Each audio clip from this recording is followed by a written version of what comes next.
It's Monday the 6th. I'm just pulling into work.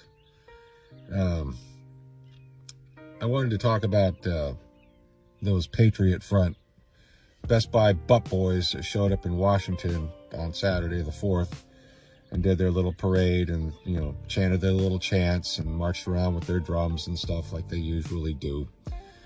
And it turns out those guys had a permit to march on Washington that day.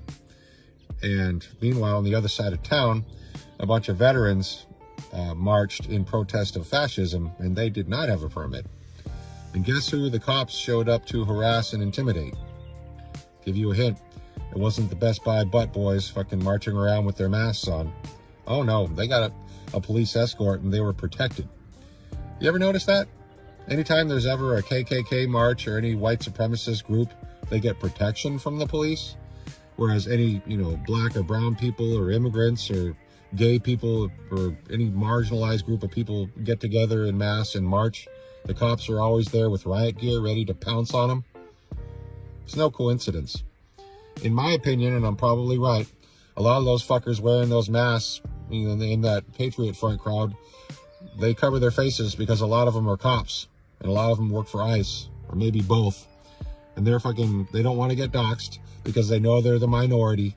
They know that, you know, their employers, their, you know, friends and family wouldn't want anything to do with them if they knew what they were doing and how they really felt about their fellow Americans.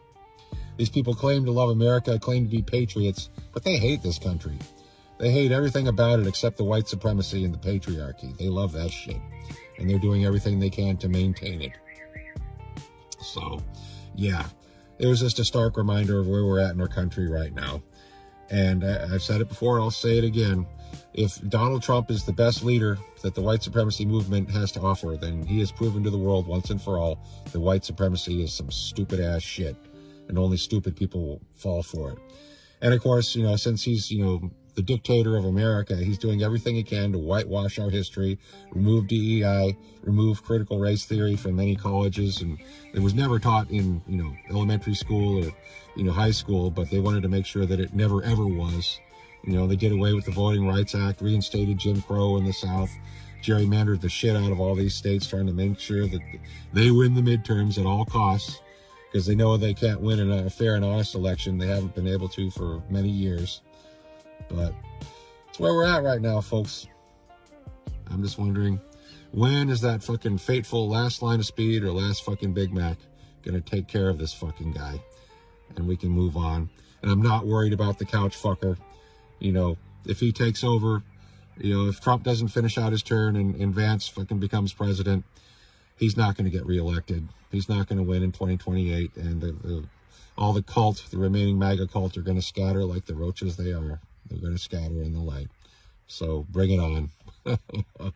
Anyway, have a good day, everyone.